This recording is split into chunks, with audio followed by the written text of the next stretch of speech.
numa distribuição arte final.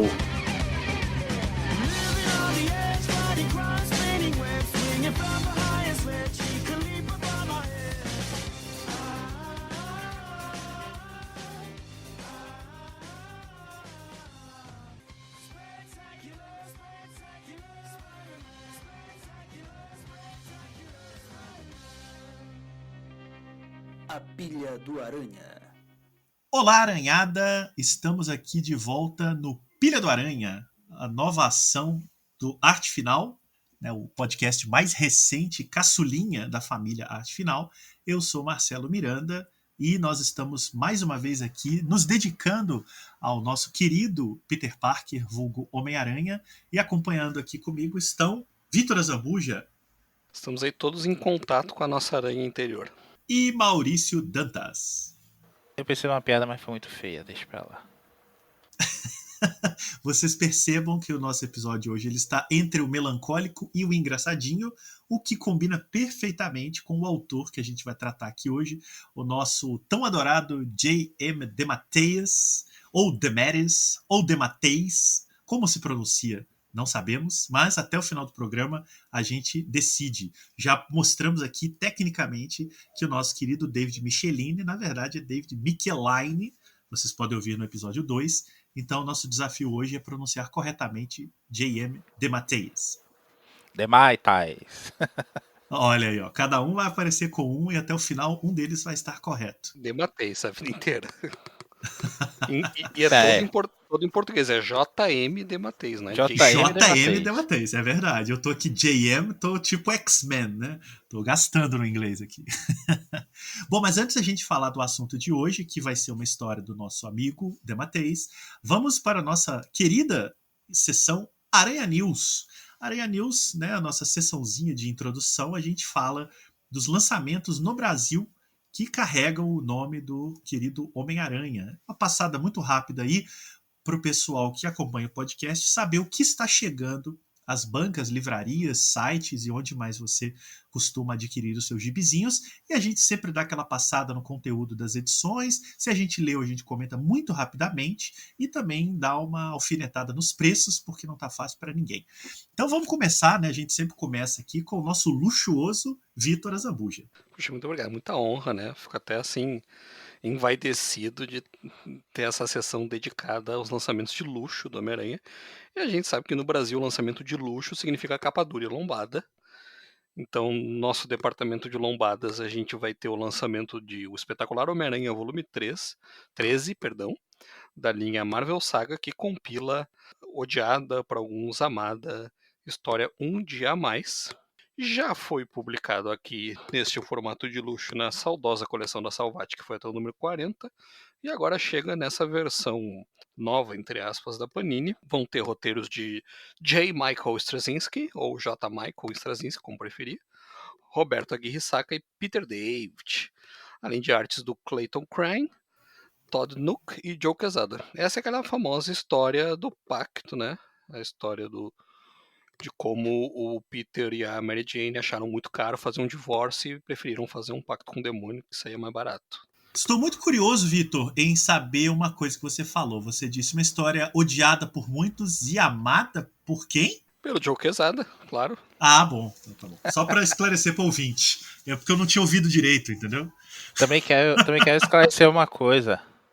Vocês estão vendo aí nesses créditos o nome do Dan Slott? Porque culpam ele por isso, né? É mesmo? Não, ele é do Brand New Day, é um novo dia.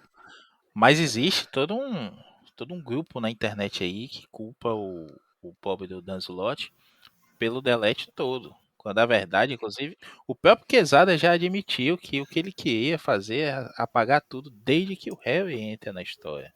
E recontar tudo a partir da chegada do Harry, né? O Peter sair da casa da tia e ir pra Nova York, pra Manhattan, morar junto com o Harry e tudo mais.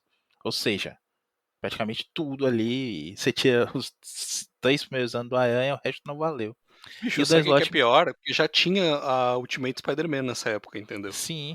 Os caras já tinham recomeçado o Homem-Aranha.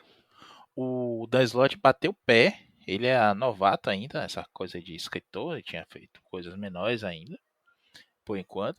E ele bateu o pé e disse que não, que o que tinha que desfazer é o casamento, de uma forma que retconhasse toda a cronologia, mas que tudo valesse menos o casamento. Ele briga, ele consegue a simpatia de outros escritores lá que estavam envolvidos, inclusive do Wade. E aí fica assim. E ele só vai começar a escrever mesmo depois que acaba o primeiro ano e meio ali do novo dia, que é a nova fase, né? Mas a galera culpa o Slot pelo fim do casamento, por tudo, mais até do que o Quesada. Que coisa, mas que grande fofoca essa daí. Eu tenho meus problemas com o Dan Slott, mas esse problema aí eu não, sinceramente, não coloco na conta dele, não. Eu acho que ele fez o que tinha que fazer no momento que foi acionado. Não, e o cara trouxe um monte de conceitos novos e originais nessa época do Um Dia a Mais, aí, vilões novos. Olha, o Sentido de Aranha tá avisando que tem pauta aí. Opa, tá merecendo, o gordinho merece, né? Mas isso já foi acionado em alguns programas passados. Nós já anunciamos para breve. Nós vamos falar de 10 anos de Dan Slott. E o Aguardem. próprio Straczynski, que não gosta dessa história de tanto que o Quesada mexeu, também merece uma pautinha, né? O começo da fase dele é muito legal. O que mais, Vitor? Tem mais luxo aí? O outro lançamento luxuoso do Aracnídeo também é, de certa forma, uma continuação de um recomeço, vai? O espetacular Homem-Aranha Volume 10, De Volta à Vida, da linha nova Marvel Deluxe, que está relançando a fase posterior ao Homem-Aranha Superior, seria isso, não? Da Amazing Spider-Man, que começou lá em 2015. É caro, aliás, bem caro, sai pela bagatela de R$ 84,90. Estamos chegando lá no patamar de R$ 10 quase, uma média aí de 7, 8, 9 reais para cada edição original americana nesses encadernados de luxo da Panini. É verdade. E só para reforçar aí, é isso mesmo, Vitor. Essa coleção, ela tá publicando, na verdade, ela começou justamente algumas edições antes do Homem-Aranha Superior, né? Ali a morte do Peter, na edição 700 da Amazing, né? Que é quando a revista foi terminada, e aí começa o Homem-Aranha Superior. Isso foi tudo na mensal, né? E aí a Panini está encadernando desde da Amazing 700 adiante, tá vindo com tudo, né? Tá encadernando tudo. Inclusive passou aí pelo Aranha Verso, fez um formato grande. E se eu não me engano, esse já é a terceira renumeração da Amazing Spider-Man, né? Porque teve a Amazing. Essa fase era uma loucura, assim. Superior Spider-Man, aí foi renumerado quando voltou, entre aspas, o Peter. E aí foi renumerado de novo. Isso. A Amazing Spider-Man 1, que é essa que tá. Essa de 2015, da linha All New Marvel. Aquelas E coisas depois ela volta a ser renumerada quando o Dan Slott sai e entra o Nick Spencer, ela volta a ter um número 1. Nessa época aí tinha número 1 uma vez por ano, né? A Marvel tava completamente louca. Eles podiam assumir e lançar o 1 em janeiro e o 12 em dezembro, que nem fazem com o Diabolik lá na Itália, né? Que todo ano tem lá, começa o número 1 em janeiro, o número 12 em dezembro, pronto. Agora não, ficou essa bagunça aí.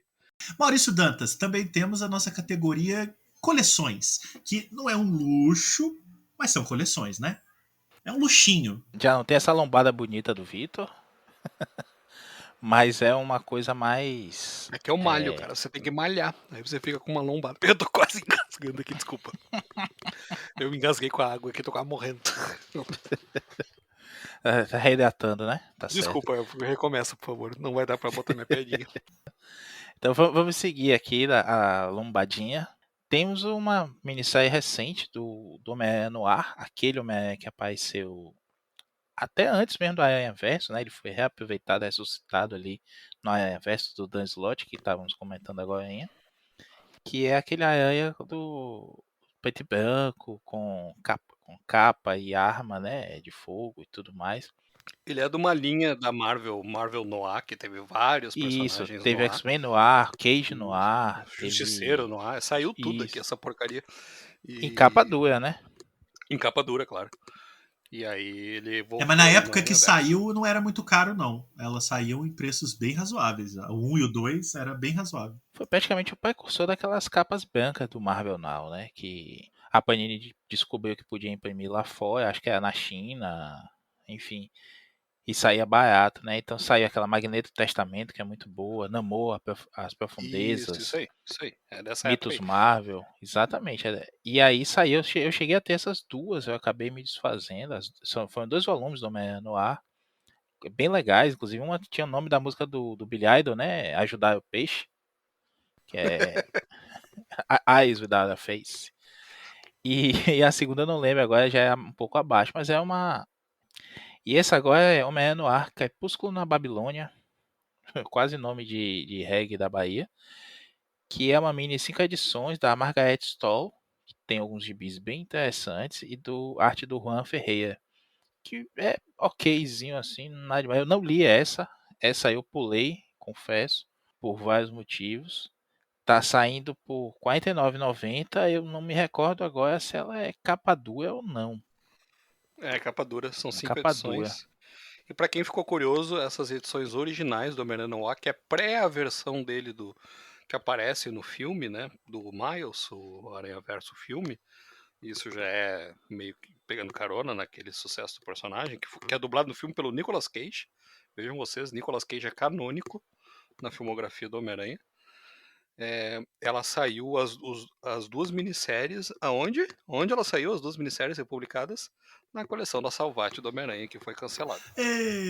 Aliás, na mesma edição, né? Eles Na mesma publicaram as edição, duas na mesma edição.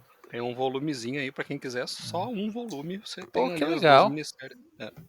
Isso. Eu tenho os 2 volumes da Panini, mas eu não tenho a da Salvat. A primeira é muito divertida, eu gosto Muito muito. A boa. segunda, a segunda já cai um pouquinho, mas vale a pena que o personagem é legal. E ele tem E uma esse, personagem completamente diferente da personalidade que ele aparece depois, né? ele é meio taciturno, ele é noir mesmo, assim, né? Sombrio mesmo, ele não é só em preto e branco. Aliás, nem é em preto e branco, né? É só escuro o desenho. É aquela história, Ele, né? O personagem fez sucesso, ficou bonzinho depois. e ele fez tanto sucesso que ele ganhou uma versão pro videogame. No Homem-Aranha Shattered Dimensions, você joga com o Homem-Aranha Noir, um dos 4 Homem-Aranhas que você escolhe pra jogar. Tem toda a fase dele no ar, que é mais stealth. E o uniforme que o Peter aparece no De Volta ao Lar, que eles chamam de Spider-Monkey, zoando, né, no filme, o Macaco-Aranha, o uniforme que ele usa na Europa é inspirado na roupa do Homem-Aranha Noir também. Fez bastante sucesso esse personagem obscuro, pra fazer uma piadinha óbvia. Bom, e a segunda edição que a gente vai falar aqui é essa coleção horrorosa, essas capas horrorosas da Panini, a coleção clássica Marvel, volume 10, que é o segundo volume do Homem-Aranha. Lá do comecinho, com as Amazing Spider-Man 6 a 10, do Stan Lee, do Steve Ditko. E tem aquelas historinhas ali, ó. Tem Volta do Abutre, tem Lagarto, os Executores, tem o Electro também. E o Tocha Humana aparece numa edição, aquela edição que a gente já leu da Abril umas 3 ou 4 vezes que ele encontra o Tocha. Depois de tomar um cacete. Historinhas gostosas essas aí, hein? Boa fase. Sim, Pra sim. quem não, para É, quem por algum motivo não tem isso ainda, tá valendo a pena. Vai até a 38 a fase do Dítico, vale a pena, viu? e a 38, o Ditko sai, né? Tem aquela briga histórica entre ele e o Stan E, Lee. e tem um anual no meio. Um ou dois, né? Eu acho que ele desenhou 2. O Dois, perdão. Dítico desenhou São 2. 2. Então esse comecinho é bom demais. Eu confesso que eu não gostava quando eu lia aquelas histórias do Origem dos Heróis Marvel. Então vinha sempre um backup assim para preencher o caderno. Mas depois de velho, voltar para reler isso é gostoso demais, sabe? É Não, isso é divertido. o suco Marvel tá todo aí. É muito, muito legal mesmo. E um dia faremos também, já lançamos aqui publicamente um pilha sobre Stan Lee e Steve Ditko. Aguardem. Esse é pesado. Muitas brigas entre os membros desse podcast. Sim, terminaremos um indo para DC, o outro indo para IDW, o outro. É o sonho do Dão, né? Não é? Quanto mais dissidência, melhor, né? Eu já falei outro dia, Dão é uma incubadora de podcasts.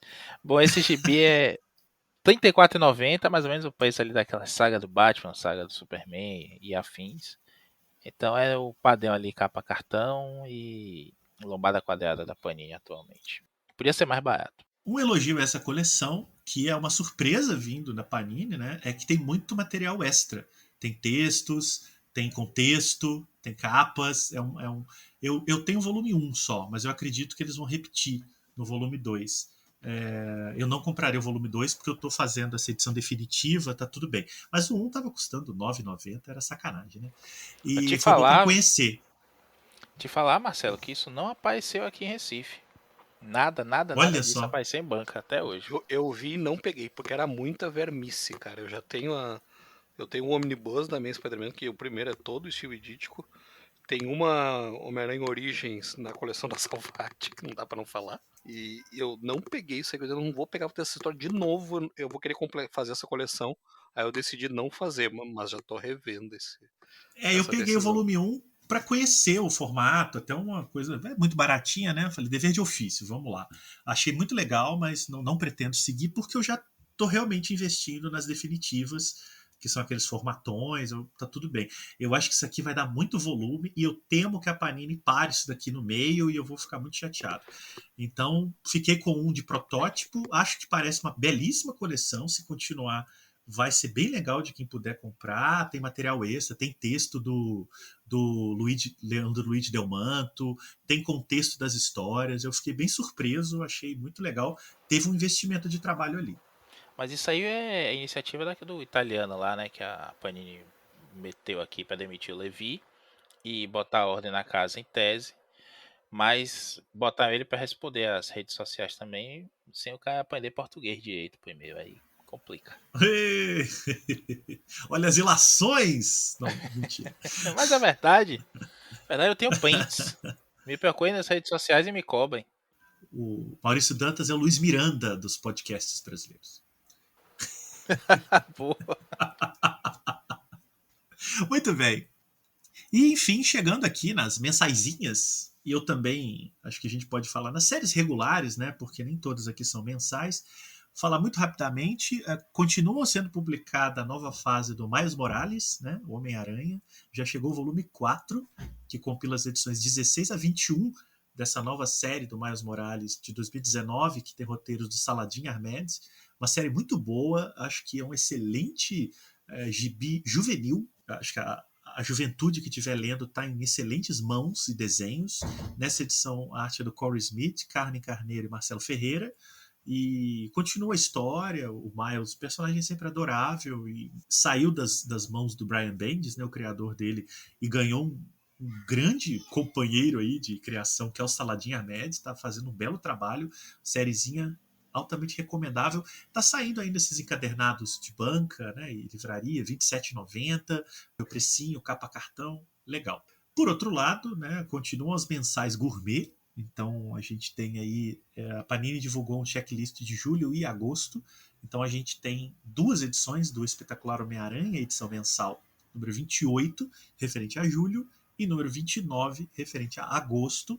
As duas seguem publicando a fase do Nick Spencer, no caso o arco Restos Mortais, que é um arco bem longo, porque além dele estar na Amazing Spider-Man, né, a revista regular, ainda foi criado um segundo título, né, um título complementar, que eles já chamaram lá de Amazing Spider-Man LR, né, que seria o Last Remains.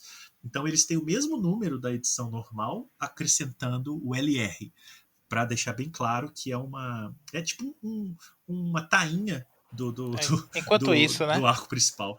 Isso, enquanto isso. Muito ruim, diga-se de passagem. Eu não gosto dessa tainha aí, é muito ruim. Mas o arco principal é razoável, a gente comentou muito rapidamente aqui alguns programas passados.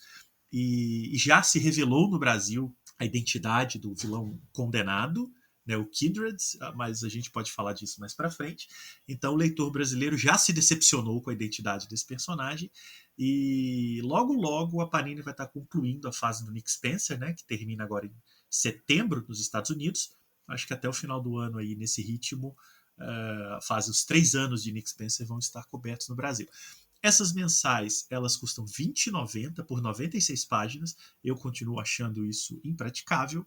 E compilam basicamente 3 ou 4 edições, depende aí da quantidade de páginas, das revistas regulares do Homem-Aranha. Quando não fecha a quantidade, eles colocam um calhau qualquer ali, uma historinha curta, alguma coisa meio irrelevante para poder fechar os cadernos de páginas. Só um adendo aqui, Marcelo. Eu sou fã dessa mensal do Miles pelo Saladin Ahmed, já comentei em outros programas aqui. Inclusive está na minha primeira coluna nova aí do do Arte Final, enquanto isso lá fora, prestigiem, que é, na verdade, o que vai ser o volume 5 aqui da Panini, que é a saga do clone do Miles, que não tem nada a ver com a saga do Peter, não, mas aproveitar aí para fazer essa brincadeira e tudo mais. E esse arco é importante para o que vem depois aí, se não me engano, chama Ultimato o nome desse arco, e amarra algumas pontas interessantes e dá um destino trágico a um personagem aí do background do Miles, que rolou até hate já aí. O Saladin Ahmed já está conseguindo ser o Gary Conway do Miles, hein? E é isso, chegamos aqui agora ao nosso tema do programa desse mês, que é o nosso JM Debateis. Mais especificamente, a gente escolheu comentar hoje aqui o primeiro arco que o Debateis escreveu quando ele assumiu o título mensal Spectacular Spider-Man, né, que é A Criança Dentro de Nós, como foi traduzido no Brasil, The Child Within.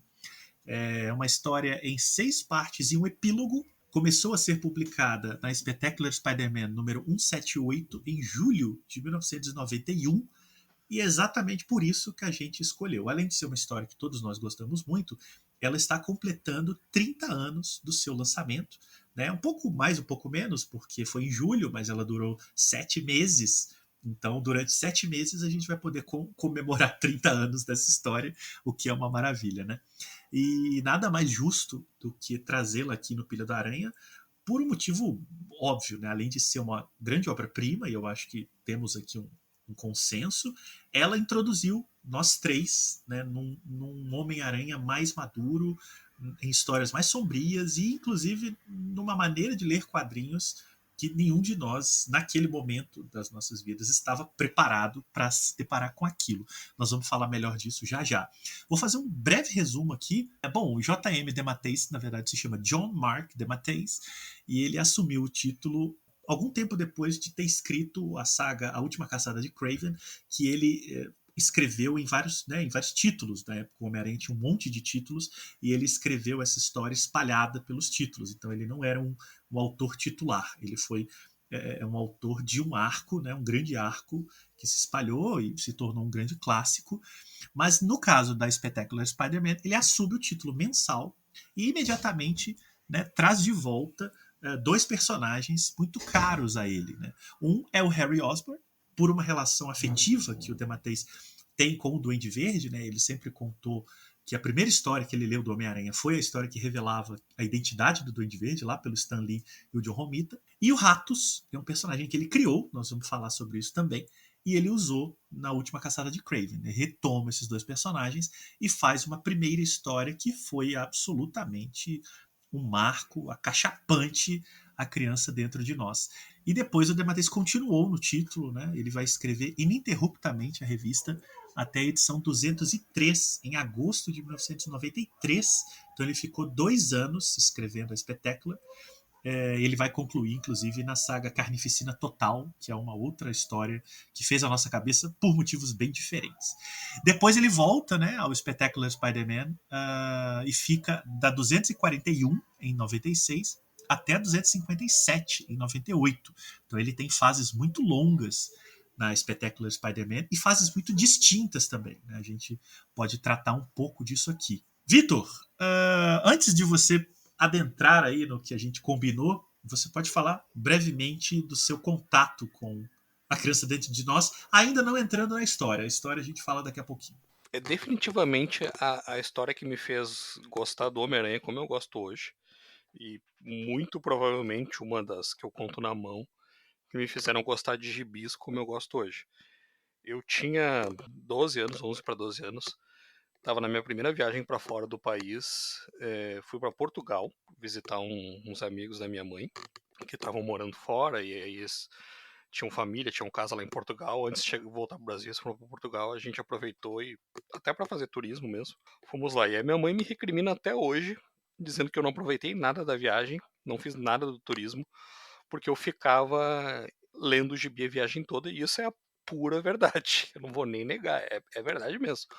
Porque quando eu cheguei lá, eu vi aquelas bancas, tinha um monte de gibis que não existiam aqui, uns encadernados grandes da Disney que eu gostava, e tinha um Homem-Aranha anual número 1, que tem exatamente a mesma capa da Homem-Aranha Anual 5 aqui no Brasil, com outra chamada e com mais páginas, e que é a compilação dessa história, vai até um pouquinho além, vai até a morte do Harry, que não vai acontecer nessa história, vai acontecer mais adiante. Eu fiquei alucinado lendo isso, eu não me lembro de nada, devo ter visto paisagens maravilhosas, lugares com significado histórico, não lembro, mas eu lembro exatamente de eu sentado, ou na van que a gente alugou para viajar, ou em algum outro lugar lendo essa história. Essa minha edição do Homem-Aranha Anual número 1 portuguesa tá se despedaçando já, de tanto que eu folheei ela. E, cara, é marcante. Não é para criança de 12 anos, mas é muito marcante. E é com certeza a história, meu Deus, esse personagem é diferenciado, esse herói é diferenciado. Não dá para dizer que é uma história da época do Massa Velho, né? Nossa, que demais, olha ele fazendo isso. Mas é uma história assim que tem camadas, tem nuances. O texto do Dematteis, que na versão essa que eu li já era muito diferente, provavelmente até do que a versão brasileira, que foi bem adaptada assim agora para os scans das revistas originais para ler o texto original do Dematteis. Ela dá uma boa enxugada assim comparando com a versão brasileira, até porque a versão portuguesa também é em formatinho, o mesmo tamanho, então certamente segue, né, o padrão da brasileira. E assim, é fenomenal. Eu me lembro que fazia referências à Última Caçada de Kraven, que eu não tinha lido na época. Eu fui ler depois, e é mais impactante ainda. Mais impactante ainda não, acho que até na época não me impactou tanto a Última Caçada quanto essa história, pelas razões que a gente vai comentar. É a primeira grande história que eu lembro de ler do Aranha e ficar realmente impressionado, assim. E depois disso, eu virei um fã incondicional do Aranha. Eu voltei, meu pai me deu uma assinatura da Marvel na época, então eu comecei a colecionar o Homem-Aranha ali. Depois eu ganhei uma coleção de Homem-Aranha de um primo mais velho que eu tenho, que não estava colecionando mais, e aí sabia que eu gostava, me deu toda a coleção dele. Tem umas coisas muito legais que eu tenho, inclusive a Última Caçada de Kraven, eu fui ler graças a essa herança aí desse meu primo. Mas eu me lembro muito dessa fase do Homem-Aranha, que foi como eu comecei, assim, cair de paraquedas no meio dessa história totalmente icônica, impactante do Homem-Aranha, e até um pouco esquecida hoje, por algumas razões, né, que a gente pode comentar mais lá pra frente. Mas eu digo assim, ó, sem sombra de dúvidas. Inclusive, recentemente interagi com o Dematteis no Twitter e falei pra ele: esta é a história que me fez amar o Homem-Aranha. Ele tava comentando, né, ele postou lá o artigo que ele escreveu dizendo que no caso dele foi uma história com o Duende Verde, né, a história que o Duende captura o Aranha lá no começo, ainda na fase do Dítico. Pra mim foi essa. Tem o Duende Verde também. Cara, é impressionante, assim, acho que foi o primeiro gibi que abriu a minha cabeça e disse, nossa, isso não é só uma historinha de heróis fantasiados em aventuras bobinhas. Isso tem texto, isso tem profundidade, isso os personagens são tridimensionais, isso tem temas que são abordados aqui, isso tem coisa, tem muita coisa aqui nesse gibizinho pra gente entrar em contato. Pra mim, essa é a história que me fez amar o Homem-Aranha. E foi justamente aí depois eu peguei na revista brasileira, né? E quando eu peguei, é justamente a fase imediatamente anterior ao retorno dos pais do Peter Parker, que é uma saga que antecede a saga do clone. Aqui no Brasil, essa fase do Dematteis na Spectacular, ela saiu nesse encadernado anual. Só que ele escreve também, depois ele sai e vai escrever a Amazing Spider-Man. E aí ele vai da 389, que é o final dessa saga do retorno dos pais do Peter Parker, que depois a gente vai descobrir que era um plano do próprio Harry Osborn, né? Já era um plano póstumo, então ela funciona também como o Peter lidando com as consequências da morte do Harry, né? É meio que um plano que ele deixou lá para funcionar depois que ele morresse. Aliás, o Duende Verde causa mais estrago morto do que vivo, né? Impressionante. A gente falou lá na saga do Duende Macabro que ele tinha um monte de coisa, um monte de equipamento que ele não usou quando estava vivo, mas deixou pro Duende Macabro poder usar, né? Essa saga do retorno dos pais do Peter é a mesma coisa. Ele deixou um plano horroroso lá para acabar, desgraçar a vida do Peter com a ajuda do Camaleão, que é esse retorno dos pais dele. E isso acaba catalisando a saga do clone, que vai ter mais pro final a gente descobre que vai ter o dedinho do Norman também, né? Termina apoteoticamente com o retorno do Norman. Mas especificamente do Dematteis, ele escreve também a edição 400 da Amazing, que tem a morte da Tia May, a morte que vale, eu concordo, tem uma observação na pauta, né, que é a morte que vale. E aí ele vai para até a 406 da Amazing, já com o Ben Reilly. Eu me lembro bem dessa fase que o Ben Reilly assume, enfrentando a Doutora Octopus também, que era uma personagem que tentaram introduzir na época, como a nova vilã não pegou, acho que ela até aparece depois, mas eu não me lembro de nada dela disso. E aí, saindo da mensal, ele escreve duas minisséries que seriam importantes, e uma delas foi publicada no formato de minissérie, em formato americano no Brasil, uma das poucas coisas, né, que a gente tinha em formato americano do Aranha no Brasil. Até que nessa época tinha bastante, porque tinha as minis do McFarlane, que a gente já comentou, mas não era tão comum assim. Que é a Anos Perdidos, Homem-Aranha Anos Perdidos, que mostrava o que o Ben Reilly fez esse tempo todo, né? Desde que ele foi criado lá como um clone na saga do clone original, até voltar, né, para confrontar o Peter Parker pela identidade dele.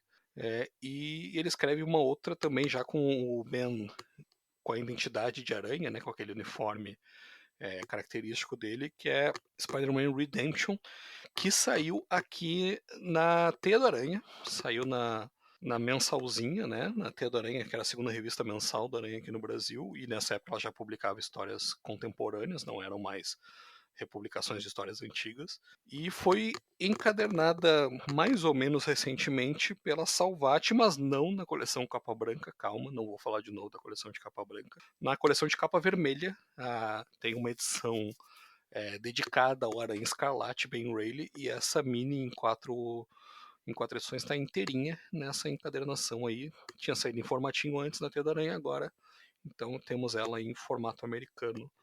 Aliás, um dia a gente comenta, mas eu gosto bastante dessa coleção capa vermelha da Salvat também, mais até do que a capa preta, que é o que ela ficou famosa.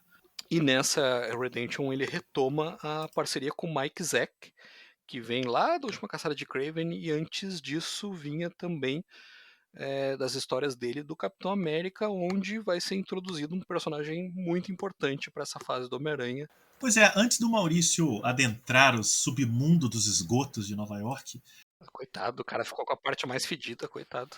Eu não sei nadar, hein? Oh, meu Deus do céu. Tomara que não precise ir nadar no esgoto, né? Cruzes. Tomar aquela vacina óctopla do exército. Proteção total. Eu registrar que o Anos Perdidos tinha desenhos do John Romita Jr. Acho que é um dos primeiros trabalhos dele no estilo Romitinha. Né? Ele já tinha desenhado todo o run, boa parte do run do Roger Stern, mas aquele estilo que depois ele vai trabalhar muito na Maze, né? Vai ter parcerias posteriores. No Demolidor aparece também. muito forte no Demolidor, né? Aquela coisa mais achurada, que acabou se tornando a identidade principal do Romitinha. Ela tá muito forte no Anos Perdidos, é uma minissérie bem legal, subestimada, né? Nunca foi republicada, e o DeMatteis tem um dedo aí também. Podia ser melhor se não fosse finalizada pelo Claude Jensen, né? Mas tudo bem. É verdade. Temos uma questão. Maurício Dantas, e sobrou para você, mas não é sobra, muito pelo contrário, falar do terceiro personagem importante nessa historinha aí. A gente, obviamente, já falou, o Vitor falou bastante aí do Peter e do Harry, e temos aí Ratos. Eu queria que você comentasse pra gente primeiro que personagem é esse, né? E muito brevemente também, porque são muitas doideiras, como é que ele foi parar em A Criança Dentro de Nós. O Ratos é um personagem, como o Vitor adiantou, que apareceu lá atrás no run do DeMatteis no Capitão América, que é um run muito bom, é onde ele introduz o Helmut Zemo, né, o neto do Zemo original, que a gente viu agora no MCU e tudo mais, que criou os Thunderbolts depois e aprontou todas no universo Marvel do presente, por assim dizer. Transforma ele num baita vilão e apresenta diversos personagens que são criados de uma forma ou de outra ali por essa influência desse Zemo, que acaba sendo o grande antagonista ali dessa fase dele. É uma fase que eu não li toda, eu confesso. Eu consegui comprar aqui a Epic Collection dessa fase, do Monsters and Men, e tô lendo aqui aos poucos. Acho que o Vitor tem também essa edição, né, Vitor? Você gosta? Sim, sim. O começo dela é meio difícil de ler assim, né? Depois que ele pega o jeito, vai O bem. comecinho não é o DeMatteis ainda. E quando ele entra, você vê a mudança absurda, tanto na arte, que é do Zack, né, como você falou, quanto dos roteiros, que você vê que o DeMatteis tem um plano assim de longo prazo. Não é só a história desse mês e mês que vem eu não sei se eu sou o escritor ainda. Isso interfere bastante. E o Ratos que a gente vê aqui é bem diferente. Ele tem esse poder de lançar essa aura negra ao redor, né? Despertar os maus sentimentos das pessoas e tudo mais que a gente vai ver também nessa história aqui. Mas a gente não tem nenhum vislumbre de humanidade nele. Ele tá coberto com uma capa, assim, um pano sujo. Ataca o Capitão América junto com os ratos todos, né? Que ele controla e dispara naquela localidade. Ele tem até um momento que o Falcão, que nessa época estava como parceiro do Capitão, chega a comentar que essa é uma daquelas áreas em que a gente se sente mal só de passar. E isso vai ser revelado aos poucos, que é a influência do Ratos, né? Ou em inglês, Vermin. E o Capitão América dá um cacete federal nele, que eu só fui ler isso depois de reler recentemente o Criança Dentro de Nós. Então eu fiquei com mais pena ainda do Ratos, por tudo que a gente vai comentar daqui a pouco. Isso que eu ia dizer agora, deve dar um aperto no coração, né? Não, é que nem o Cavaleiro da Lua surge pela primeira vez no gibi do Lobisomem pela Noite, né? Werewolf by Night. E na primeira edição logo ele dá uma surra no cachorro, assim, porque ele se encolhe feito um cachorro mesmo, lobisomem. Você tem pena que entrar na página e dizer, pelo amor de Deus, pare de bater nesse cachorro, sabe? E a mesma coisa aqui que o capitão faz, até que ele se recompõe, a virtude e tudo mais, né? E não se deixa levar por esses sentimentos. E me lembrou até o Marquito, né? Com essa asa negra dele que sobrepõe a gente e coloca a gente em maus lençóis sempre, nosso corvo do Sandman. Nossa, coitado. Ele põe uns contra Tadinho. os outros, né? Não, esse é o Dell, esse é o Dell. Legal. É que a gente já não sabe mais onde termina o Dão e começa o Marquito e vice-versa, né? Então, a gente vai ter aqui esse comecinho do Ratos, ele vai ser desenvolvido mesmo pra valer, vai ser criada uma personalidade nesse resgate que o Dematis faz agora. E a gente vai ter depois um monte de loucura, só pra dizer pra vocês, não é nem spoiler dizer que ele morreu ou não, porque é Marvel, né?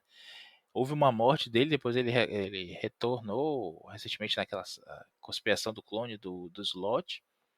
Um monte de gente retornou, até o Ned Leeds retornou ali. Já falamos disso também no último programa. E ele agora tem o poder de se replicar, de criar outros ratos, sei lá qual seria o plural do rato.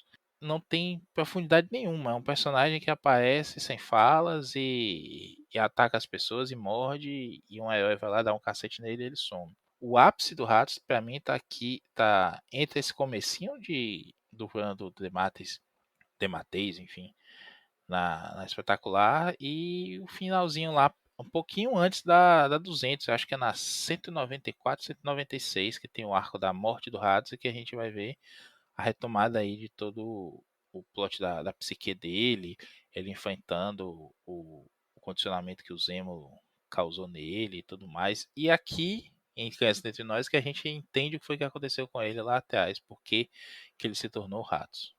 E é interessante porque o Ratos foi criado pelo DeMatteis junto com o Mike Zeck, e eu ouvi recentemente uma entrevista dele para o Untold Talks of Spider-Man, um podcast americano bem legal que entrevistou ele, e perguntam, né, da escolha dele retornar o Ratos nas histórias do Aranha, já que ele criou lá para o Capitão América. E ele fala uma coisa muito óbvia para o autor, né? Ele diz, é um personagem que eu criei, então eu tenho o background dele, ele não foi explorado durante 20 anos, 30 anos, como seria um Dr. Octopus, como seria qualquer outro personagem da mitologia do Aranha, e eu tenho um personagem inteiro para trabalhar. Então ele faz exatamente isso. Ele coloca ele na última caçada de Kraven, né? É um perigo ali constante, e desenvolve psicologicamente o Ratos no arco dele de estreia na Spectacular Spider-Man, né? Então ele pega o melhor dos mundos. Ele usa um cânone, que é o Duende Verde, apesar dele usar o Harry, mas é um cânone. E o Ratos, que é um personagem que ele mesmo criou, ele tem total... não é nem liberdade, né? Porque ele tinha liberdade com o Harry também, mas ele tem total autonomia para inserir elementos num personagem que não tinha elementos construídos. Bom, A Criança Dentro de Nós. Fazendo aqui o trabalho de casa que eu não tinha feito na introdução, essa história foi publicada no Brasil em fevereiro de 1995, foram 4 anos depois da publicação original nos Estados Unidos, no encadernado, que a gente já citou várias vezes aqui e citaremos muitas outras vezes, Homem-Aranha Anual número 5, da editora Abril, formatinho, papel jornal, 160 páginas de ação em forma capa, mas não se enganem, jovens, não tem ação nessa história, o bagulho é outro. Abriu aqui o JP tentando convencer a galera a ler o gibi mais deprimente do Homem-Aranha, né? Como se fosse uma grande história de ação. E isso nunca foi republicado, a gente já pode começar aqui com o elefante na sala. Isso não só nunca foi republicado, quanto nunca foi encadernado nos Estados Unidos. O DeMatteis, ele, em toda entrevista que ele dá atualmente, ele diz que se sente profundamente frustrado porque a Marvel nunca compilou a fase dele na Spectacular Spider-Man até hoje. Ela já foi compilada na Itália, mas nunca foi compilada nos Estados Unidos, né? Então, o leitor americano, ele não consegue ler essas histórias hoje, se não for por meios alternativos. Não há nem disponível, acho que não tem nem no Marvel Unlimited, não tem Não no tem não, Marcelo. Comixology, Não tem no. não tem lugar nenhum. O acervo é o mesmo para os dois serviços, né? Marvel Unlimited e Comixology, mas não tem porque ele simplesmente não foi digitalizado. Não houve essa restauração desse material. Pois é, então o leitor americano que vai atrás das vias possíveis, ele não consegue. É uma história que a gente, ironicamente, pode dizer hoje obscura do Homem-Aranha, apesar disso parecer completamente ilógico na nossa cabeça. Mas, né, a internet é uma maravilha. O leitor aí que não conseguir, ele pode encontrar outros meios. Tanto ter um acesso a um scan da edição brasileira, né? O pessoal aí da internet já colocou essa edição por aí, quanto, enfim, buscar aí arquivos escaneados, não dá nem para chamar de arquivos digitais, mas arquivos escaneados das edições originais. Então já fica aqui o nosso elefante na sala, voltaremos a ele algumas vezes. A Criança Dentro de Nós, ela reintroduz o Harry como um personagem desequilibrado, né? Ele anteriormente, por outros autores, ele até tinha aparecido novamente como Duende Verde, mas fazendo às vezes de herói, né? Ele queria ser um justiceiro, limpar um pouco o legado do pai, mas aqui o DeMatteis reinsere ele como um desequilibrado, um cara profundamente abalado psicologicamente, e a história mescla o retorno do Harry à loucura e o retorno do Ratos à violência, né? Esse personagem que tinha aparecido na última caçada de Kraven, ele foge da instituição psiquiátrica, mata gente pra caramba, e o Peter, que tá em alguma crise, né, de consciência, por não ter conseguido conter o Ratos, vai atrás. A história vai intercalar esses três personagens e fazer um mergulho no que o título entrega, né? A criança de cada um, né? A infância, os traumas, as culpas, os ressentimentos que todos eles trazem, e juntar isso tudo num grande confronto psicológico mesmo, né? Acho que existe. Eu brinquei que não tem ação, tem, é claro, mas ela é muito pequena diante de tudo que a história apresenta e vai inserir elementos complexos nas relações desses três personagens que até hoje, talvez mais ainda do que na época, deixa a gente bastante abalado, né? Antes de passar aqui para os colegas, eu vou dizer que eu comprei isso em banca em 95. Na época a gente lia mensal e tal, e realmente fiquei muito perturbado. Eu devia ter, fazendo a conta aqui, devia ter 11 para 12 anos. Certamente eu não entendi tudo o que acontecia nessa história. Há insinuações aqui que hoje a gente vê que não é nem insinuação, né? São explícitas mesmo, a abuso sexual de crianças, né? E na época provavelmente eu lia e não entendi exatamente o que queria dizer aquilo de o meu pai, coisa ruim fez comigo. Eu não tinha real noção do que o DeMatteis estava fazendo.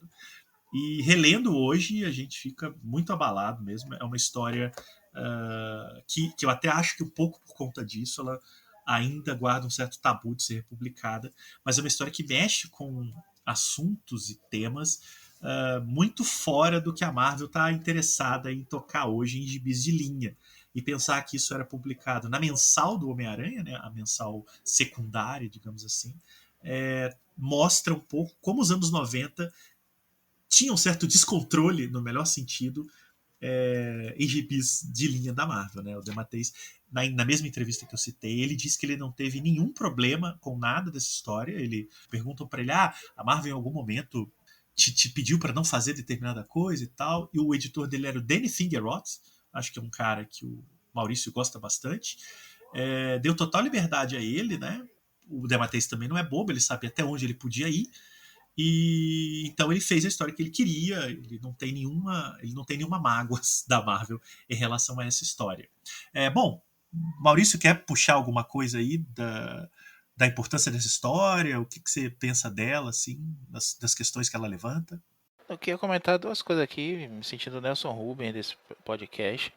O Demates fez das tripas coração ali para salvar esse plot dos pais do Peter Parker, né? Que foi começado pelo Michelaine. Só que há uma briga aí, o Danny Figueroa, que você mencionou, que é a editor do Aranha e também é arte finalista, finalizou muita coisa aí, do Bagley até Onlin e tudo mais, nessa época dos anos 80, 90 da Marvel. Até que conseguiu ser o editor lá, que é já discutimos isso também no último programa, né? Como a cadeia de editor do Aranha é ingrata para quem quiser se sentar lá.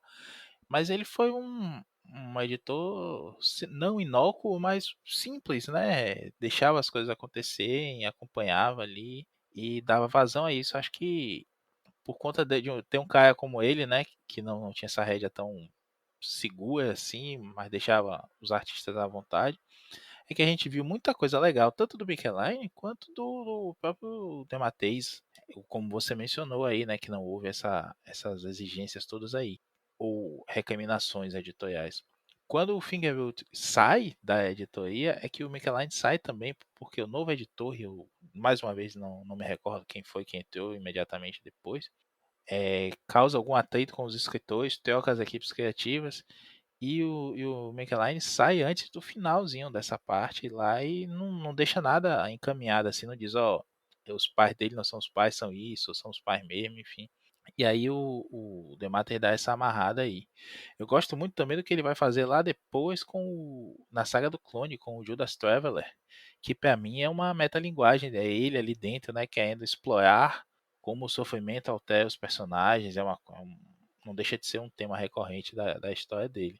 E só para fechar, eu queria comentar aqui que quando eu li esse gibi também, inocentemente como vocês, achei que é um gibi da volta do Duende Verde, que eu só tinha visto nos flashbacks até então e lendo algumas teias da Aranha bem antigas.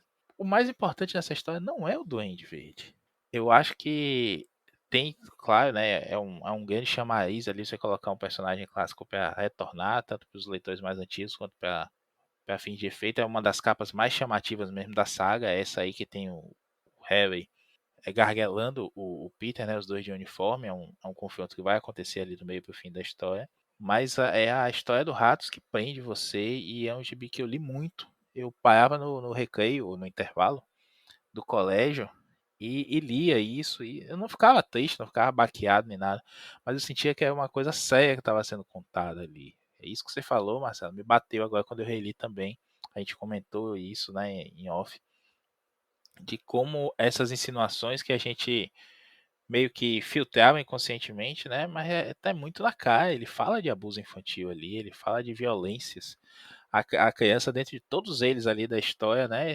Está sendo remexida. A criança dentro do Harry, a criança dentro do Peter e dentro do Ratos também. Está sendo mexida ali e aquilo. Acho que até depois de velho, vocês que são pais podem falar até mais sobre isso. Você olhar, enxergar aquilo que os personagens estão passando ali é pesado mesmo. Mas infelizmente, como todas as tendências, né, existem os que exageram na coisa, resolveu-se tentar colocar em algumas outras fases posteriores o Peter como um cara que sempre sofria. Então eu não acho essa a história mais sofrida do Aranha. Eu acho arcos como o outro, por exemplo, que também quis emular essa coisa do Dematis, de fazer uma viagem interior, de repensar o que é o personagem e tudo mais, essa desconstrução, né? Que perdeu a mão. Tanto que quando o Dematis volta, ele larga tudo isso e vai fazer uma coisa muito mais galhofada, né? Ele traz a Coelha Branca, ele traz aqueles personagens mortos e tudo mais, que ele chega a trabalhar nessa fase aqui, depois da criança dentro de nós, e vai para um outro caminho diferente, tipo assim, pô, chega, deu isso aqui, eu não quero ser também conhecido por isso. Não estou dizendo que ele disse isso, não, mas é o que me parece, porque o tom é completamente diferente. Eu lembro, inclusive, eu não tinha lido Liguinha, fui ter referência de Liguinha muito tempo depois, eu sou um leitor tardio da DC. Eu não entendia como o cara que fez Última Caçada de Kraven, que é bem pesada, fez esse gibi que é bem pesado, conseguia fazer aquele monte de piada depois, que até o Luke Ross, brasileiro, que desenhava a fase, né? Você veja, você tocou no ponto do Peter sofrido, e curiosamente, concordo com você, não é a história que o Peter mais sofre. Inclusive, dos 3 personagens, ele é o que menos sofre, na verdade. Porque o Harry tá passando por um breakout total, né? Ele tá sendo assombrado pela memória brutal da opressão do pai. O Ratos, que a gente já pode chamar de Edward, né, em respeito a ele, ele nem se fala, né? Ele tá rememorando todos os abusos que sofreu na infância. E o Peter tá ali, naquelas questões de culpa, né? De que ele descobre que ele sentia culpa pela morte dos pais. Ele nem sabia disso.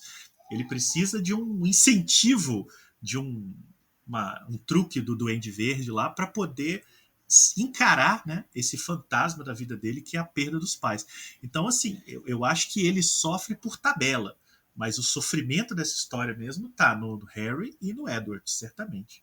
Quando eu li isso, eu não li com. Não me liguei na época. Eu acho que a edição era vendida como A Morte do Rato, já disse, tem mais páginas essa edição que eu li. Não me liguei nesse subtítulo do arco, né? A criança interior, a criança dentro de nós. E relendo, você vê que é muito presente. Todos eles estão, de certa forma, lidando com o que sofreram na infância, né? É quase uma aula de psicanálise esse gibi. Você tem o Ratos ali mais diretamente, ele inclusive enxerga, né, ele a si próprio como criança. É um momento tenso da história que ele encontra um menininho no esgoto e aí você pensa o que ele vai fazer com essa criança e aí depois você entende que é ele, né? Ele está enxergando a si mesmo para lidar com aquele trauma como um reflexo da terapia que ele estava fazendo com a doutora Kafka lá em Ravencroft. Então não já era em Ravencroft, né? Eles não Isso. chegam. E então não é uma coisa gratuita assim, por que o Rato está pensando nisso? Não, isso já é um reflexo da terapia que ele estava fazendo, porque ela acreditava que que aquilo era um trauma que tornava ele dessa forma, né? Não era só a alteração física que o Zemo fez nele. O Peter, ele está ainda terminando de lidar com as consequências da última caçada de Craven. E aqui tem uma curiosidade, né, Marcelo? No gibi da Abril, diz assim: eu finalmente superei o que o Craven fez comigo. E aí o recordatório. Recordatório? Eu sempre erro. Segunda opção. Recordatório, né? Eu sempre erro. É que eu sou retardatário nessa expressão. O recordatório, ele faz menção. Procure a minissérie A Última Caçada de Craven, publicado em 91, né? Então já tinha sido 4 anos antes. Mas no original, o recordatório, o Peter fala assim: I made peace com a história toda do Craven. Eu estou em paz, né? Eu fiz as pazes, literalmente, com a história do Craven. Que também pode ser traduzido como superei, não está uma tradução errada. Mas aí a menção que eles fazem é uma graphic chamada Soul of the Hunter, né? A Alma de Caçador, que era inédita no Brasil. E por isso a Abril deu essa mudadinha aí, né? No recordatório, quase imperceptível. Porque esta Soul of the Hunter nunca tinha saído no Brasil. É uma graphic novel, a gente comentou isso, né, Marcelo, lá no podcast que a gente gravou, Os Escapistas, sobre a última caçada. Ela nunca saiu, mas foi um mandate que o Dematteis escreveu, porque estava pegando mal lá nas associações de moços e senhoras religiosas dos Estados Unidos a história do Craven ter cometido um suicídio ao final da última caçada, e isso estava sendo entendido como uma espécie de glorificação ao suicídio, né, que ele comete para manter a sua honra intacta, enfim. E aí a Marvel, não, tem que escrever uma história mostrando que o suicídio não é legal, né? Não façam isso. E claro que é um tema espinhento, como todos os outros que ele trata nessa história. E aí se escreve lá essa graphic em que o Peter meio que tem que ajudar o fantasma do Craven lá a ir pro paraíso, né? Porque ele está meio que num purgatório, uma coisa assim. Isso. E lembrar que essa história ficou inédita até recentemente, quando ela foi publicada na apaixonante coleção do Victor Azambuja da Salvat Capa Branca do Homem-Aranha. Na edição A Última Caçada de Craven, ela está lá como uma história complementar. Foi a única vez que ela saiu no Brasil. Eu mesmo só li nessa edição, não conhecia essa história, que, aliás, Dematteis, sou grande fã, mas essa história é muito ruim. Mandate, né? Ele teve que escrever de má vontade e escreveu de má nem vontade. Nem ele quis fazer. Bom, e é isso, né? A gente falar um pouco do trabalho do Dematteis é isso. A gente fica passeando pelos trabalhos dele, porque foi um cara muito atuante, muito presente na mitologia do Homem-Aranha nesse período. E essa grande fase dele de fato começa aqui. Apesar da última caçada de Kraven, foi um arco especial, né? A entrada de vez dele na mitologia do Homem-Aranha vem aqui. E eu acho que seria legal da gente comentar dessa história, Criança Dentro de Nós, como ela prepara terreno para um monte de coisas que o DeMatteis vai trabalhar nas histórias do Homem-Aranha daqui adiante. Então ela insere um Peter muito dramático, né? Não é nem sofrido, mas dramático. As situações são muito dramáticas. Ele se encontra com questões pesadas, né? Com questões que os gibis de linha não estavam tratando daquela maneira, né? Aqui mesmo a gente já citou. E, Vitor, você falou sobre os personagens estarem encarando as suas crianças interiores, né, que é o título, e não só isso, né, cara, uma coisa que me chamou muito a atenção relendo hoje, já mais velho, já pai também, é que essa também é a história do trauma do Norminha, o neto do Norman, né, o filho do Harry. A gente está vendo ali ao vivo, né, um reality show, digamos assim, o trauma do Norminha. Né, enquanto o Harry, o Peter e o Edward estão revivendo traumas, né, e tentando superar, o pequeno Norman está vivendo naquele instante. Eu acho que o DeMatteis ele teve uma sensibilidade incrível disso, de fazer com que, ao mesmo tempo em que os três adultos resolvem os seus problemas, seja não resolvendo, inclusive, né? Posteriormente o Ratos vai morrer, o Harry vai morrer, vai todo mundo se dar mal depois. Mas aqui eles estão encarando, o Norminha está vivendo esse trauma. Isso vai repercutir anos depois. Infelizmente, eu acho que esse personagem ainda é um pouco mal trabalhado na mitologia do Aranha, mas eu acho incrível aqui como nos é dada a oportunidade de ver ele se traumatizando. E você tocou num ponto excelente, né? Primeiro que o Norm, né? O Norminha, ele era vizinho, ele morava no mesmo prédio junto com o Harry e a Liz, que o Peter e a Mary Jane. E ele é afilhado do Peter, né? Eu não me lembro se ele ficou afilhado da Mary Jane também, mas ele é afilhado do Peter. Então eles têm uma relação muito próxima. E isso eu achava muito legal nessas histórias, né? Pô, essa amizade do Peter e do Harry estava sendo retomada nos gibis muito forte. E aí mais adiante na revista o Harry acaba morrendo. E eu me lembro que eu li essa história e é isso que você falou. O Harry ele tá desmoronando assim. Ficava tentando me lembrar por que ele tava. Era a fórmula do duende? O que tava acontecendo que ele tava meio que pirando? E aí, relendo agora, e já pai, e eu acho que isso é uma das coisas que a história cresce à medida que você cresce, né? Ficou bem latente, assim, para mim, a ideia de que o que está ativando aquele trauma nele, como eu disse, o Ratos é a terapia, o Aranha é o fato de que o Ratos fugiu, e aí ele se lembra, né, de tudo que ele viveu lá em Última Caçada, que o Ratos é um personagem importante também em Última Caçada, e aquilo foi um evento muito traumático para ele, né, ele foi enterrado vivo. E pro Harry ficou muito latente para mim que é a paternidade. Ele tá lá tentando ser um bom pai pro filho dele, porque ele é um cara de boa índole, né? Você até mesmo mencionou que em aparições anteriores dele como duende, ele tentou ser um personagem voltado pro heroísmo, né? E aí enquanto ele está tentando ali ser um bom pai pro filho dele, ele tá com aquele encosto, que não é um fantasma, é o próprio trauma dele, né? A memória que ele tem do pai dele, mas que age como um fantasma, né? Talvez até tenha esse significado espiritual de ser mesmo um encosto. Depois a gente vai descobrir que não é, né? Lá no final da saga do clone, quando o Norman volta, a gente descobre que ele nunca morreu, né? Então não poderia ser um fantasma mesmo, em retrospecto. Mas está ativando nele lembranças da infância dele e de falsas memórias que ele criou de que o Norman era um bom pai.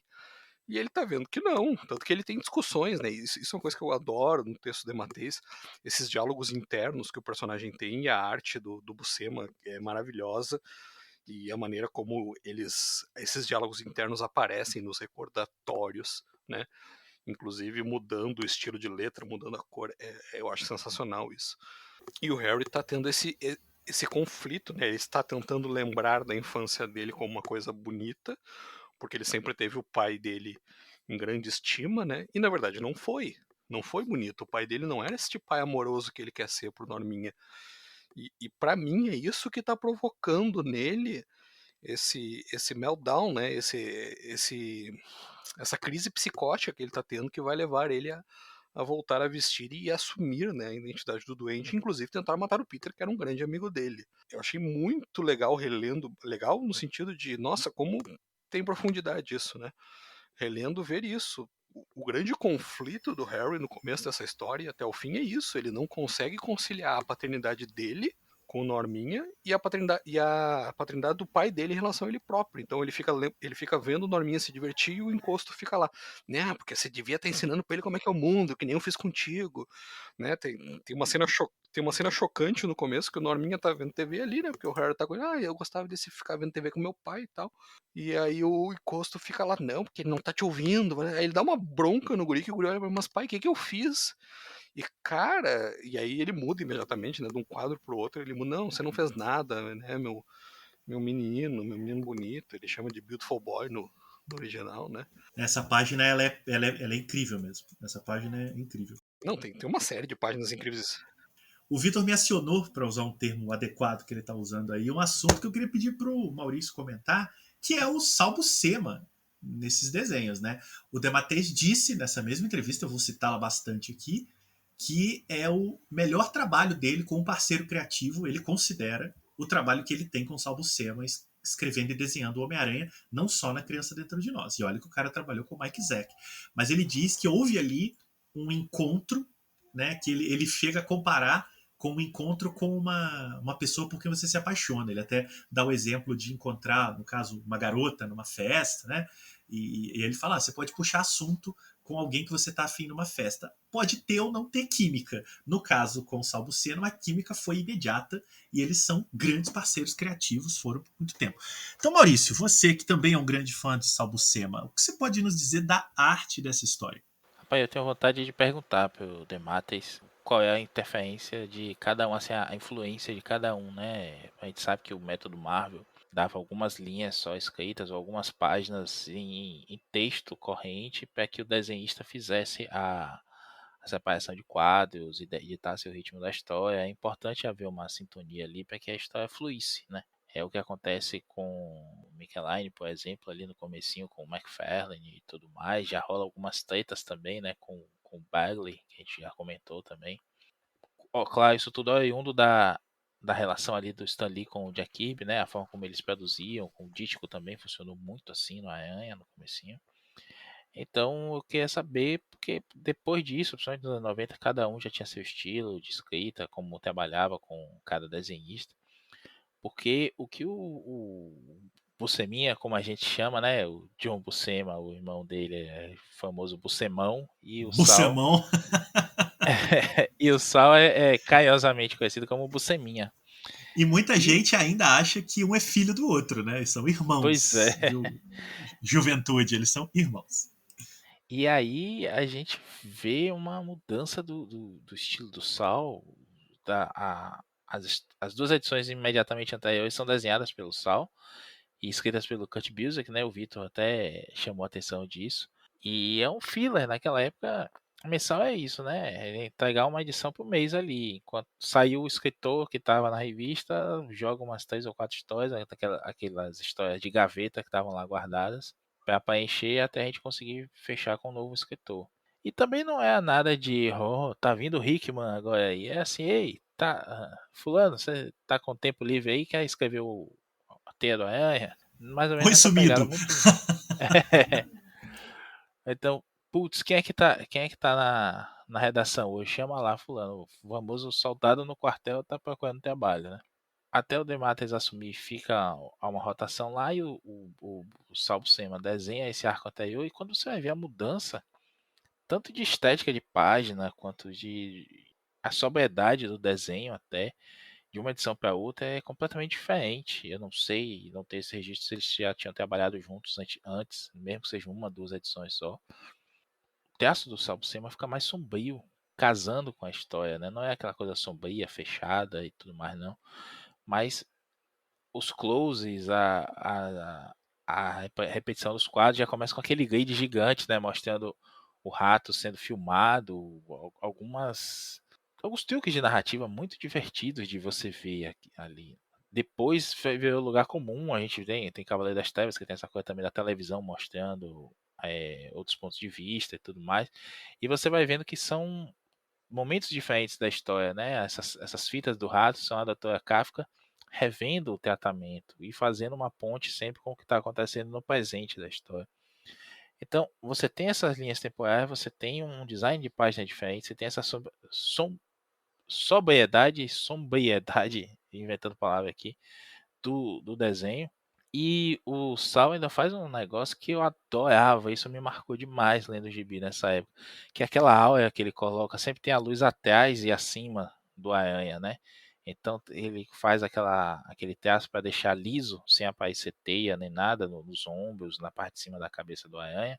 E aquilo é colorido com um amarelo chapado, aquele amarelo ovo bem forte, que é como se fosse uma luz mesmo atrás dele, né? O que é um truque besta, né? Assim, se você for parar pra pensar, não tem efeito nenhum, não tem Photoshop nem nada, é só cor chapada mesmo, que, que bate muito bem com a história. E, putz, como ele faz bem as mudanças de rostos e tudo mais, todos esses closes que ele faz, como essa cena que vocês comentaram do Harry com o Norm, né? O Norminha. Eu chamava ele Norminho, na verdade, mas tá valendo Norminha também.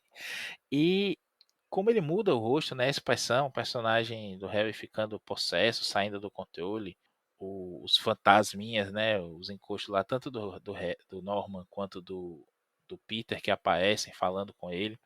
Você vê um tom meio maquiavélico na cara deles, meio demoníaco mesmo. O texto dele é simples, e nesse ponto eu até estava dando uma olhada aqui no gibi e acho que o texto do Ryan Ottley tem essa força que o Buscema tinha também. Não tão apurado, é verdade, mas uma força bruta da sequência de ação, dos closes e da própria simplicidade e efetividade do traço mesmo, né? O Sal Buscema fazia com poucos traços a expressão que precisava aparecer ali. Muitas vezes a gente vê desenhista que não entendeu bem o roteiro e fez um negócio mais ou menos, perdeu o peso daquele momento e tudo mais, mas você não vê isso em momento nenhum. Seja nesse arco, seja no que vem depois, desse run aí dos dois. Se não me engano, o Demetrius ainda está desenhando, ainda tá escrevendo quando a gente chega na saga do clone e o Sal Buscema está sendo finalizado pelo Bill Sienkiewicz, que é uma coisa que eu não gosto. Eu acho que acaba mascarando essa simplicidade, essa força do texto do Sal Buscema, mas que tem uns momentos também interessantes. E aí também outra coisa é a colorização digital ali não casou bem, não. O Sal casa melhor com essa parte, essa arte pintada, chapada e tudo mais. Não preciso nem dizer o quanto eu sou fã, né? Pelo desespero do Marquito, que é o único ser vivo que eu conheço que não é fã do Sal Buscema. No Não planeta. Eu consegue acho que se ele é. divertir. Só ele. Ele, na verdade, ele é, mas ele não dá a cara a perder, mas ele é. Ou ele lê sem óculos, né? Pega gibi do Sal Buscema e lê sem os óculos. Pode Não ser. tem, E só a vê gente uns não pode borrões, assim. Né? a gente não pode deixar de registrar aqui também a importância do socão que ele desenha sempre dos personagens voando longe. Buscema Punch. Adoro aquilo. O Socão Buscema Punch. Buscema. Socão Buscema. Que ele já usava no Adoro Hulk aquilo. também, né? Sim. Maravilhoso aquilo ali. Eu ia falar isso. A fase do Hulk dele até saiu aqui Nossa, muito um bom. pedaço bom Biomantle, né? na coleção histórica Marvel da Panini. Infelizmente eles descontinuaram aí, mas bicho, aquilo é muito legal. O cara sempre foi bom. Quando ele começa a assumir o traço próprio, ele começa finalizando o irmão e copiando bastante o irmão. Ele tem algumas coisas, principalmente quando desenha o Hulk, né? A coisa do bichão arqueado, assim, parece que é sempre aquele bicho corpulento como o Conan do Buscemão também. Mas quando ele vai criando o próprio estilo, tal qual o Romita Jr. fez com o pai, né? Que foi se distanciando e criando sua personalidade própria, o cara voa. Bom demais. Talvez não seja fácil gostar dele, para quem curte hoje esses artistas cheios de digital, de efeitos, isso e aquilo. Mas olha a narrativa do sujeito, olha a expressividade da coisa, olha a técnica do cara, mais do que a boniteza, né? Não é um Jim Lee, mas o Jim Lee tem dedinho do pé da narrativa que um Busceminha tem.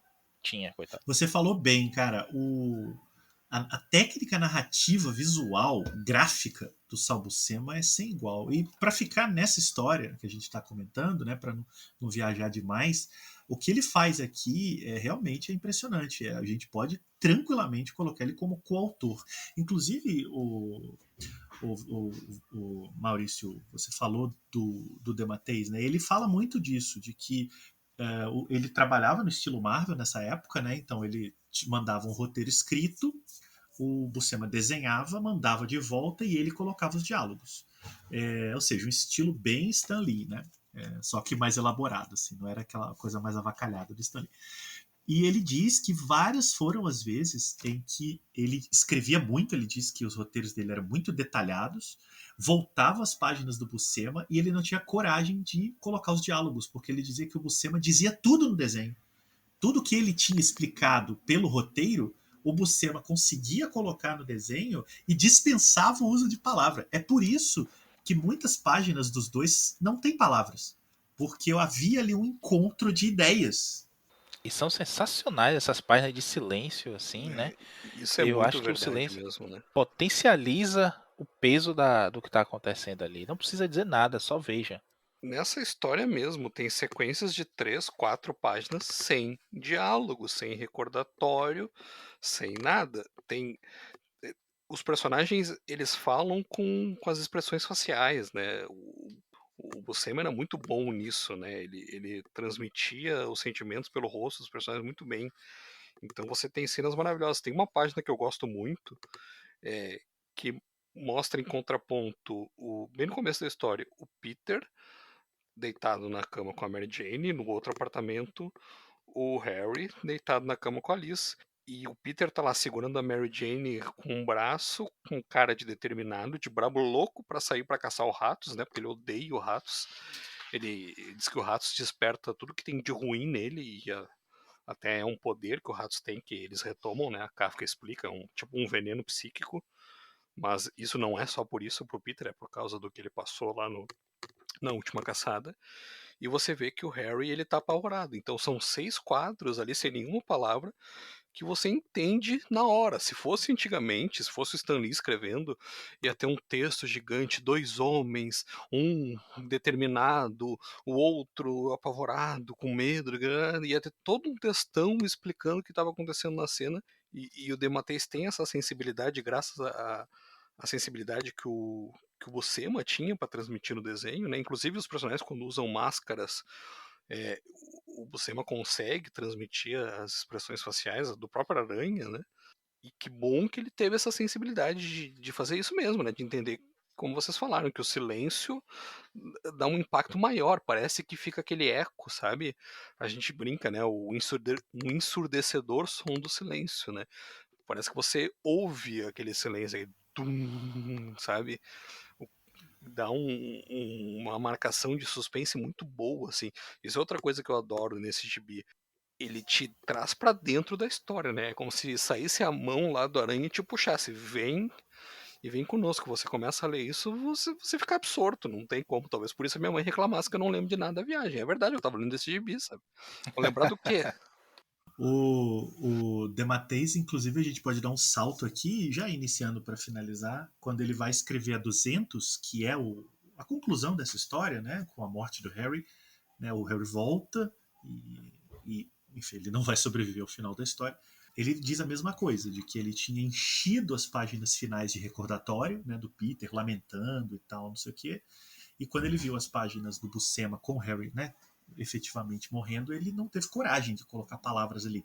E quem se lembra da edição 200, né, do Spectacular, ela foi publicada em formatinho e também está compilada nessa Homem-Aranha Antologia que a Panini publicou há uns anos. Então, se você, leitor, tem essa edição aí, folheia agora e repare, as últimas 5, 4 páginas do Spectacular 200 não tem palavra, que é o Harry efetivamente se sacrificando, né? Ele volta a ter uma certa consciência e se sacrifica para salvar o próprio Peter e acaba morrendo pelo excesso de soro do duende, né? Não tem palavra, é só a Nossa, expressão e um grafismo absurdo do Sal Buscema. essa sequência é sensacional. Eu lembro de ler assim, querendo e com medo de passar a página. Tipo, não, velho, o cara vai morrer. Não foi vendido aqui na época como a morte do Harry, nem nada. Não, acho que tinha uma coisa tipo o fim do Duende Verde, mas assim, o fim do Duende Verde é absolutamente genérico, né? Pois é, mas não tinha como a gente saber como ia acabar aquilo ali. E foi pesado. Eu adoro essa revista. Eu acho que saiu aqui na Homem-Aranha mesmo, né? Não foi na Teia, não. Foi na Homem-Aranha mensal. E, bicho, aquilo é maravilhoso, sabe? Não tenho nem palavra pra dizer como. Não ter palavras é bem coerente. É, eu tenho um amigo de colégio. Eu tenho um amigo de colégio, o Lucas, também é apaixonado por isso. Eu não lembro se eu emprestei pra ele esse quadrinho ou ele leu também, mas eu sei que a gente chegou a passar assim intervalos inteiros discutindo isso e chocado com aquilo que tinha acontecido ali. Aí, ó, deu tempo de eu achar aqui, Homem-Aranha 158. É o fim do Duende Verde, isso mesmo, Marcelo. Sua memória tá boa. E de falar assim com esse meu amigo e a gente ficar discutindo como aquilo é pesado. E até comentei com ele, cara, reli isso agora aqui, fala disso, disso, disso. Fala de abuso infantil, fala desses traumas do Peter, a criança dentro de nós, na verdade, a criança dentro do cada um deles ali, que são os principais players, né, pra ser boçal da história. Aí ele parou esse pé aí, velho. É mesmo. Sabe? É impressionante como a coisa da boa história. Você sabe que a história é boa, você lê a história e entende que ela é boa, mesmo não conseguindo absorver o todo dela. Isso é gostoso demais de perceber, voltar e fazer o que muito nerd otário aí não faz, né? Que é com novos olhos enxergar de novo aquilo ali e perceber detalhes e referências e chamados até que te passaram batido naquela época.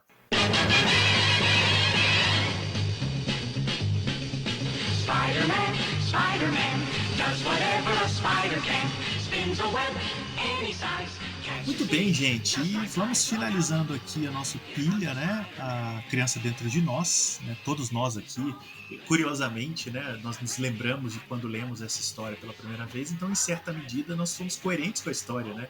A gente se reconectou com a criança dentro de nós para se lembrar. Vitor aí perdendo a viagem a Portugal, Maurício traumatizado com um coleguinha na escola, eu não entendendo nada, mas absolutamente fascinado com essa história.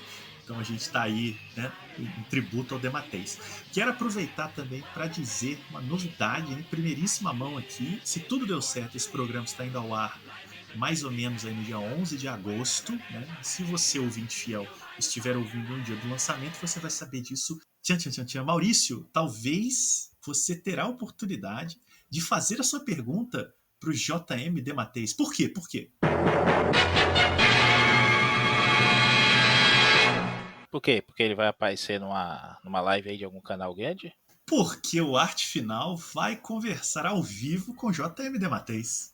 Vocês acreditam nisso? Não. É, rapaz, pois é. Estamos aqui anunciando que o Pilha do Aranha vai promover sua primeira grande ação viral. No dia 20 de agosto, JM Dematteis estará ao vivo com a gente no YouTube do Arte Final, conversando sobre 30 anos da criança dentro de nós. Você, ouvinte, não ouviu errado. JM Dematteis ao vivo, dia 20 de agosto, às 19 horas, horário de Brasília, no YouTube. E, pô, eu fiquei sem acreditar, Marcelo, porque com certeza é um dos meus top 10 escritores do Aranha aí, na parte de cima do top, inclusive. Será uma bonita conversa e lembrando que vai ter uma tradução simultânea, então se você não domina o inglês, não se preocupe, teremos um convidado especial para fazer a tradução e a gente vai bater um papo muito legal com o Dematteis no dia 20 de agosto. Nesse momento, espero que já esteja divulgado aí nas redes sociais do Arte Final. E vamos lá, todo mundo junto, conversar com esse. Acho que já pode chamar de lenda, né? Ele tem 67 anos, é jovem ainda, mas podemos chamar de lenda, né? A importância do Lenda cara viva, né? é grande. Lenda viva. Lenda viva. É. Lenda viva, isso mesmo. Vitor ficou sem palavras aí com o anúncio aí, absorvendo. Cara, eu tô bem ansioso por essa live. Eu concordo com o Maurício, eu também coloco ele no topo dos meus escritores favoritos do Aranha. Eu acho que de histórias marcantes, com certeza é ele, né? Tem muitos fãs brasileiros, a gente conversa com o pessoal aí do meio, a gente sabe que muita gente gosta do trabalho dele.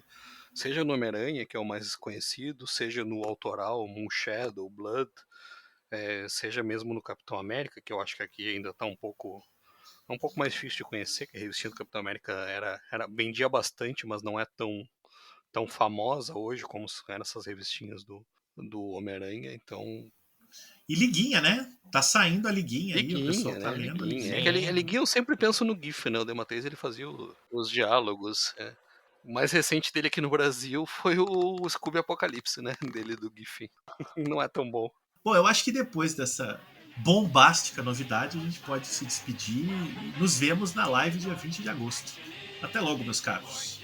Até, galera. Já estou cansado aqui de ficar de cabeça para baixo também. E com essa notícia, então, estou emocionadíssimo. Não sei se vou conseguir dormir de novo. O Dão está morrendo de inveja, né? Todos os dias aí fica brigando porque a gente está comemorando no WhatsApp que vai conversar com o Donato. Faça a sua jogada, Dão. Quem você vai entrevistar no Omniverso? Olha só, aguardamos ansiosamente. E, ouvintes queridos, prestem sempre atenção na criança dentro de vocês. Tchau. His reward to him.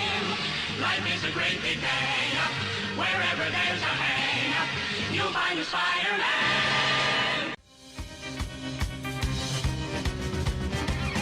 Esse foi a Pilha do Aranha, mais um podcast com o selo dos cabras de qualidade do Arte Final. Gostou do que ouviu aqui? Compartilhe e acesse o site, tem muito mais conteúdo de qualidade esperando por você. Vai comprar seus gibis na Amazon? Compre acessando nossos links, você vai ajudar a manter esse trabalho. www.artefinalhq.com.br